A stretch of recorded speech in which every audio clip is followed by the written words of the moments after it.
Sir வணக்கம். வணக்கம்.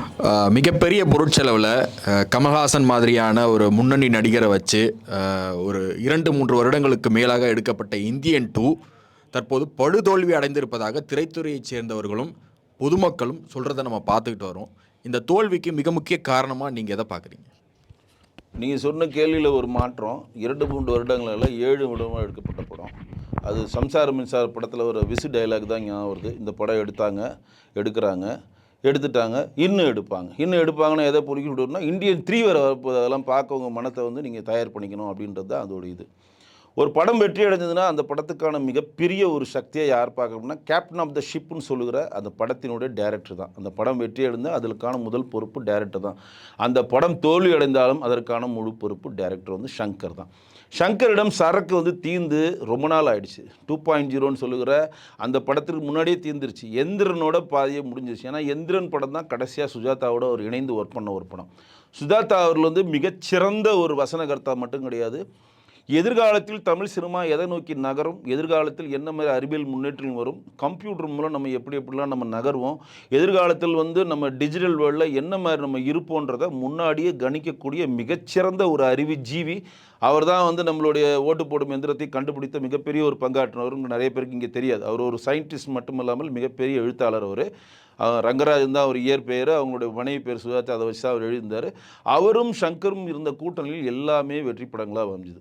அதற்கப்புறம் பார்த்திங்கன்னா சுஜாதா எந்திரனில் போனதுலேருந்து பார்த்திங்கன்னா ஐ படம் ஆகட்டும், 2.0 ஆகட்டும், இன்னும் அவர் எடுத்த 2-3 படங்கள்லாம் பார்த்திங்கன்னா எதுவுமே அவர் கை கொடுக்காமே போயிடுச்சு. அந்த வகையில் இந்தியன் 2. சரி, ஏன் இந்தியன் 2 அவர் முதல்ல தேர்ந்தெடுத்தார் அப்படின்றத ஃபஸ்ட்டு நம்ம விளக்க வேண்டியது இருக்குது, கரெக்டாக இருக்குது. ஏன்னா ஏற்கனவே அவர் 2.0 எடுத்தார், அது மிகப்பெரிய லெவலில் சேமிக்கல போச்சு. அப்புறம் ஐ எடுத்தார், மிகப்பெரிய லெவலில் தோல்வி படமாகிடுச்சு. இப்போ திருப்பி நம்ம ஒரு புது கதையை கொண்டு நிறுத்தினாங்கன்னா நம்மளை மக்கள் எந்த அளவு ஏற்றுப்பாங்க, இதோடு நம்மளை வீட்டுக்கு அமைச்சிருவான்னு பயந்து பழைய கதையில் எதுனா ஒரு தூசி தட்டுவோம் அப்படின்னு அவர் தூசி தட்டின ஒரு கதை தான் இந்தியன் 2. இந்தியன் 2 20 வருஷத்துக்கு முன்னாடி வந்த படம் இந்தியன் 1. அதில் கமலஹாசன் அது நடிக்கிறப்ப அதிகபட்சம் ஒரு 45 வயசு 50 வயசு இருக்கும். நான்லாம் அப்போ எனக்குலாம் அப்போலாம் 18-17 வயசு இருக்கணும் அந்த படம் பார்க்குறப்ப. அப்போ இளமையான கமலுக்கு வயதான ஒரு தோற்றத்தை பார்க்குறப்ப இளமையான கமல் சாமிங்காக இருப்பார், வயதான கமல் ஸ்டைலிஷாக இருப்பார், சுறுசுறுப்பாக இருப்பார். ரெண்டுமே பார்க்குறதுக்கு எல்லாம் பிடிச்சிருந்துச்சி. இந்தியன் 2ல் இவரே வயதான கமல் தான். இப்போ நான் எதுக்கு பதிவு செய்கிறேன்னா 42 வயசில் நடித்ததுக்கு இப்போ அவருக்கு 68-70 வயசு நெருங்கிட்டார் கமல். இவரே வயதான கமல், இவருக்கு ஒரு வயதான கெட்டப்பை போடுறாங்க. அது எப்படி இந்த மாதிரி சிந்தனைலாம் வருதுன்னு தெரில. அவருக்கு ஒன்றுமே இல்லை, ஜஸ்ட் ஒரு முகமுடியை போட்டு ஒரு டோப்பா வச்சு விட்டு அது முடிச்சிருக்கலாம். வெளிநாட்டிலேருந்து அவனை வர வச்சேன், ஹாலிவுட்லேருந்து இவனை வர வச்சேன், கோலிவுட்லேருந்து இவனை வர வச்சேன்னு இந்த படம் எதுக்கு இவங்க இவ்வளோ ஓட்டுறாங்கன்னு எனக்கு ஒன்றும் புரியவே இல்லை. நீங்களே ஆல்ரெடி வயதாக இருக்கீங்க, உங்கள் மூஞ்சி ஆல்ரெடி எடுத்துக்கினாவே பாதி சொருக்கம் இருக்குது, மேற்கொண்டு ஒரு மீசையை ஓட்டி விட்டு இவர் தான் வயதான கமல்லாம் முடிஞ்சு போச்சு. இதில் மிகப்பெரிய ஒரு மைனஸ். மக்கள் அதை ஏற்றுக்கொள்ளல. வயதானவரே வயதான காட்டினா மக்கள் ஏற்றுக்கொள்ள மாட்டாங்க. இது ஃபஸ்ட்டு மைனஸ். ரெண்டாவது மைனஸ்னால் லாஜிக் பாருங்கள். சம்மந்தமே என்ன ஓப்பனிங்கில் ஒரு டிஜிட்டலில் காட்டுறாங்க, ஒரு டிஜிட்டல் வேர்ல்டில் காட்டுறாங்க. சித்தார்த் ஒரு யூடியூப் நடத்துகிறாரு. யூடியூப் நடத்துகிறவருக்கு எப்படி இருக்குது பாருங்கள். சித்தார்த்து அவர் யூடியூப் நடத்துகிறார், ரொம்ப சந்தோஷம். அந்த யூடியூப்மெல்லாம் எல்லா பிரச்சனைக்கும் அவர் தீர்வு காண்றாரு. தான் வீட்டில் ஒரு பிரச்சனை வந்தாருன்னா உட்காந்து அழுவார். இது என்னடா கூத்துது, இது எதுனா லாஜிக் இருக்கா?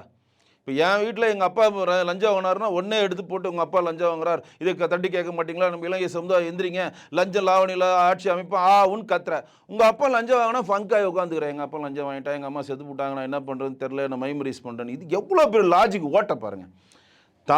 தன்னுடைய வீட்டில் நடந்தால் நம்ம மற்றவனுக்கு எப்படி மனநிலையோடு நம்ம நகருவோமோ அதுமாரி நம்ம வீட்டில் நடந்தால் அது நகருவோன்ற கட்டமைப்பெல்லாம் தாண்டி சங்கர் அவர்கள் ரொம்ப நம்மளையெல்லாம் பெரிய முட்டாள் நினச்சிருக்காரு தான் நான் சொல்கிறேன். இப்போ இருக்கக்கூடிய ரசிகர்லாம் மிகப்பெரிய அறிவாளிகள். நீங்கள் எங்கெங்கே சுட்டிங்கன்னு கூட டேட்டாவாக போடுறான்.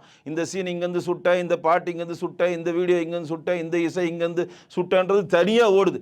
டிவி பாட்டு படம் பார்த்து மேலே ஓடிட்டுருக்கு, இவன் கையில் டேட்டாவோட சொல்கிறத படுறா இதை தாண்டா காப்பி வச்சுக்கிறாங்க அப்படின்ட்டு.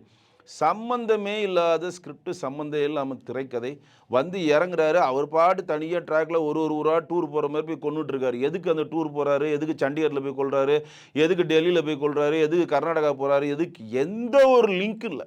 எடிட்டிங் மிகப்பெரிய ஒரு சொதப்பல்னா கனெக்டிவிட்டியே ஆகலை. படம் ஒன்னோட ஒன்று கனெக்டிவிட்டினா நீ அதோட ட்ராவல் பண்ணதாங்க. நான் படம் பார்க்குறேன், இந்தியன் பார்க்குறப்ப நான் சீட்டு முனியில் பார்த்தேங்க. ஒரு சீன் அவ்வளோ இதுவாக இருந்தது, கனெக்டிவ் ஆகல. ரெண்டாவது மியூசிக் உங்களுக்கு எப்பவுமே சங்கர் வந்து அவர் ஒரு பிராண்ட் எப்படின்னா பாரதிராஜா படம் பார்த்தீங்கன்னா அப்படியே தேவதைகள் எல்லாம் அப்படியே ஏஞ்சல் மாதிரி வெள்ளை சொக்கா வெள்ளை கவுன் போட்டுவிட்டு தேவதைகள் வரும். இது வந்து பர்மனெண்ட் விதி. அவர் படம் பார்த்தீங்கன்னா தேவதைகள் வரும், மாற்றே இல்லை. எதுவாக இருந்தாலும் அந்த ஒரு சீன் சென்டிமெண்ட்டுக்காக வைக்கிறாரா என்னன்னு தெரில. இந்த மாதிரி ஒவ்வொருத்தரும் ஒரு படத்தில் ஒரு பிராண்ட் வச்சுருப்பாங்க.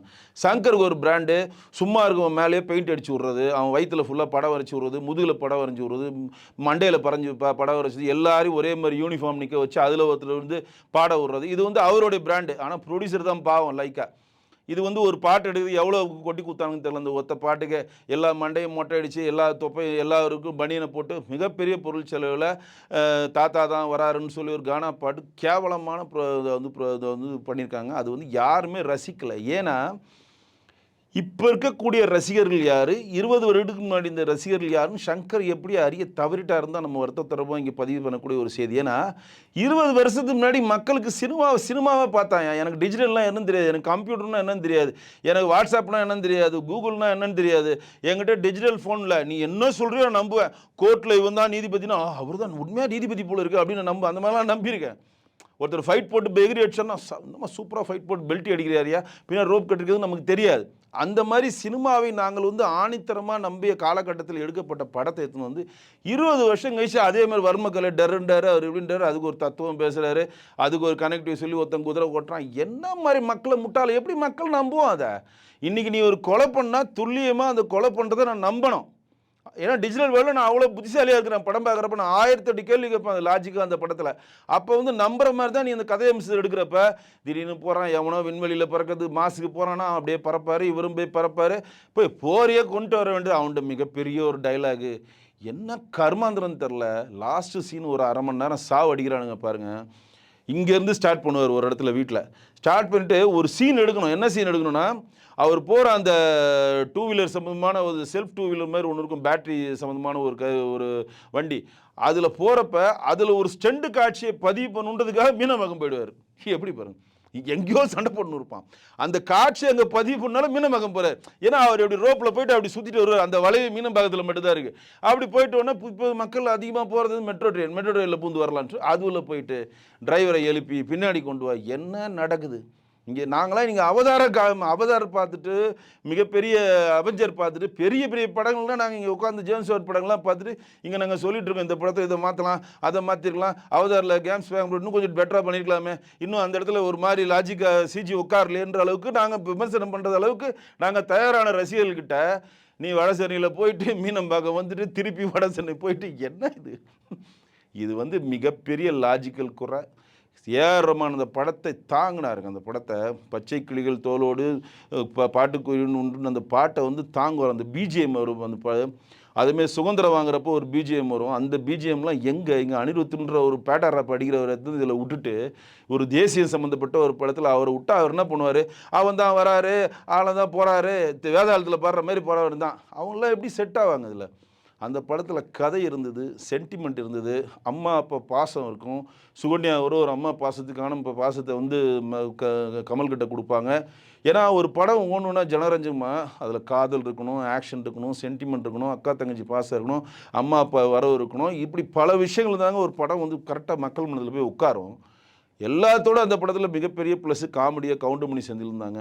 இந்த படத்தில் காமெடிக்கு வேலையே கிடையாது. அப்படியே எல்லாருமே சீரியஸாக இருக்கிறானுங்க. என்னமோ இந்த RRR படத்தில் ஒரு பைத்தியத்தை காட்டுவார் பாக்யராஜ் சார், சாப்பிட்டியா தூக்கிட்டியா அப்படி அந்த மாதிரி எல்லாமே அப்படி அப்படி அப்படி அப்படி அப்படி அப்படி சீரியஸாகவே இருக்கிறானுங்க. ஏன்டா அவ்வளோ சீரியஸாக இருக்கிறீங்க? படத்தை படமாக பார்க்க வந்திருக்கோம், எங்களுக்கு ஒரு என்டர்டைன்மெண்ட் கொடுங்கன்னு வந்தால் எங்களை நான் படம் பார்த்தப்போ ஒன்றேன்னு சொல்கிறேன், படம் இந்தியன் டிவி ஓடிட்டுருக்கு, பாதி பேர் கீழே இன்னொரு படத்தை செல்லில் பார்த்துட்ருக்கான். இதுதான் இந்த படத்தோட ரிசல்ட்.